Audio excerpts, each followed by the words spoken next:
Hi everyone, welcome to obesitycure.clinic. This is Islam. Today I have come up with the second episode of the immunity series. In this episode, I am going to cover the second component of the immune system, that is innate immune system, and how it works in the body by dealing with different kind of infections caused by different kind of bacteria and viruses, and what are the nutritional requirements of this innate immune system to function optimally. So I am going to share all this information in this episode. So in the first episode of the immunity series, I covered the basic structure of the immune system and how complex it is, and it is comprised of three components, namely barriers immune system, innate immune system, and acquired immune system. I discussed about the barriers in details in the first episode, that how it works and how it protects us by preventing harmful organisms from entering our body, and what are the nutritional requirements for optimal structures of these barriers. To give you a quick revision on barriers, now barriers are like the walls that prevent all the harmful microorganisms from entering our body. For example, your skin is consistently preventing all those harmful microorganisms from entering our body. For example, inside your mouth, your eyes, your nose, you have some membrane like structures that is consistently filtering what is going inside to prevent all those harmful microorganisms from entering the body, right? So it is very important to have optimal structures of these barriers. So to all of them who have not watched my first episode of the immunity series, please do watch to understand the barriers well and what are the nutritional requirements for optimal structure of these barriers. So let's come to the topic of today's episode, that is innate immune system. So when this system is activated, so as barriers protect us by preventing the harmful microorganisms from entering, but what if in any way the harmful microorganisms find a way in the body? For example, if you breathe in coronavirus and it infects your nasal cells, binding with if it infiltrates nasal cells, binding with ACE2 receptors. For your information, ACE2 receptors act as an entry point for coronavirus, and these ACE2 receptors are heavily expressed in lung cells. Thus it may cause respiratory distress and also may cause potential damage. Apart from lung cells, these ACE2 receptors are expressed in intestinal cells in large number, but shockingly these ACE2 receptors, even more than in the lung cells, are found in the fat cells. So people who are obese or are more with body fat express more ACE2 receptors, make them more susceptible to coronavirus infections. So it is very high time for them to do something about their obesity. So the innate immune system are actually pretty much aggressive, and they are programmed to kill the bacteria or the virus without much without much care for peripheral damage. So in the process of killing the bacteria or virus, even if they cause some damage to the healthy cells, they do not much care about that. So that is why they are considered to be thugs, right? For example, neutrophils, macrophages, basophils. So these are immune cells. Actually, these are white blood cells.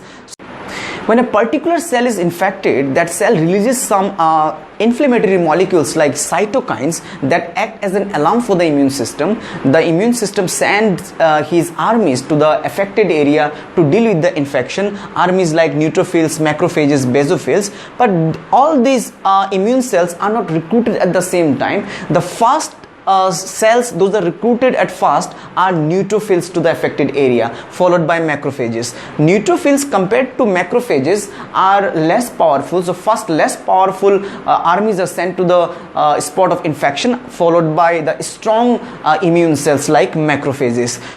So what is the outcome of activating innate immune system? The outcomes are inflammation and oxidative damage. Now what is inflammation? Inflammation is a part of protective mechanism by which your body creates a favorable environment for the immune system to deal with the virus or the bacteria. For example, a group of soldiers cannot fight efficiently without the battlefield. In the same way, your immune system also cannot fight with the virus or the bacteria without inflammation. Now inflammation can be observed as redness due to increased blood flow. So more of the immune cells can be transferred to the affected area, as well as swelling due to increased fluid retention to increase permeability. So the immune cells can easily travel from vascular compartment to the infected cells. So inflammation is very important, right?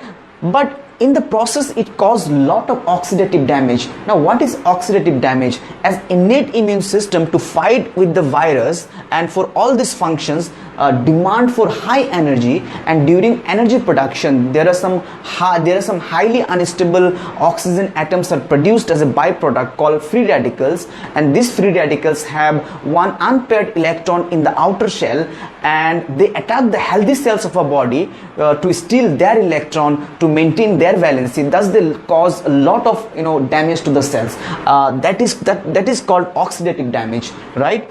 So while providing nutrition for optimal functioning of the immune system, we must consider two factors, and those are inflammation and oxidative damage. Even though inflammation is very important as a part of protective mechanism to deal with any infection in the body, but too much of inflammation is really harmful for the body. The inflammation should be in a range that your body can tolerate it, right? So in most of the COVID-19 deaths, it has been observed that they experience too much of inflammation due to release of too much of cytokines, inflammatory molecules, that leads to various complications like organ failure and ultimately can become the cause of death. So that is why your body must have good anti-inflammatory capacity to counteract too much of inflammation. Apart from anti-inflammatory capacity, you need to increase antioxidant capacity to reduce oxidative damage, right? So what are the nutrients that can help our body effectively to increase anti-inflammatory capacity and to reduce oxidative damage or to increase antioxidant defense? The nutrients are EPA, eicosapentaenoic acid, DHA, docosahexaenoic acid. These are long chain unsaturated essential fatty acids that your body cannot produce on its own, so you definitely have to depend on your diet. So these are the products of omega-3 metabolism. So when you have food rich in omega-3, so during the metabolism of omega-3 in the body, it produces EPA and DHA that will increase the anti-inflammatory capacity. Vitamin C is a powerful water soluble antioxidant that will fight free radicals in water medium, and vitamin E is a very powerful fat soluble antioxidant that will fight free radicals in fat medium. Apart from that, there are some other powerful antioxidant like zinc, copper, selenium you should include as part of your antioxidants. That will definitely increase your antioxidant capacity. If you are looking for something better in terms of antioxidant, then I recommend you to take alpha lipoic acid, in short ALA. It is considered to be universal antioxidant that can fight all types of free radicals. There are 7 species of free radicals, and it can fight with all of them. So that is why it is one of the most powerful antioxidants. So it will definitely effectively increase your antioxidant defense. Apart from that, I would like to bring your notice to another very important nutrient. Most of the people ignore that, thinking that nutrient is create lot of health complications, and that nutrient is cholesterol. Now cholesterol is very important nutrient, one of the most important nutrient that your body needs, and it is anti-inflammatory. It reduces inflammation because there are many hormones those are made from cholesterol that reduces inflammation. For example, cortisol, right? The cortisol is a hormone that reduces inflammation in the body. So cholesterol is the raw material for that, for making that kind of hormones. There is not even a single evidence that can prove that cholesterol can cause heart disease. So it was a hypothesis, and it is still a hypothesis. I will definitely make some videos on cholesterol to prove you that, as well as to remove all the myths related to cholesterol. So that's all for today's episode. I will cover in my next episode the acquired immune system, the components of the acquired immune system, how it works, what are the nutrients body demand for optimal functioning of acquired system. Along with that, I will cover all the good food sources of all of these nutrients. I will cover all this information in the 3rd episode, right? So if you have found the information that I have shared with you till now beneficial, then do subscribe my channel, share with your friends, family, especially with them you think having compromised immunity, and also tap the bell icon so whenever I upload the next video you get notification for the same. Till then, goodbye and love you all.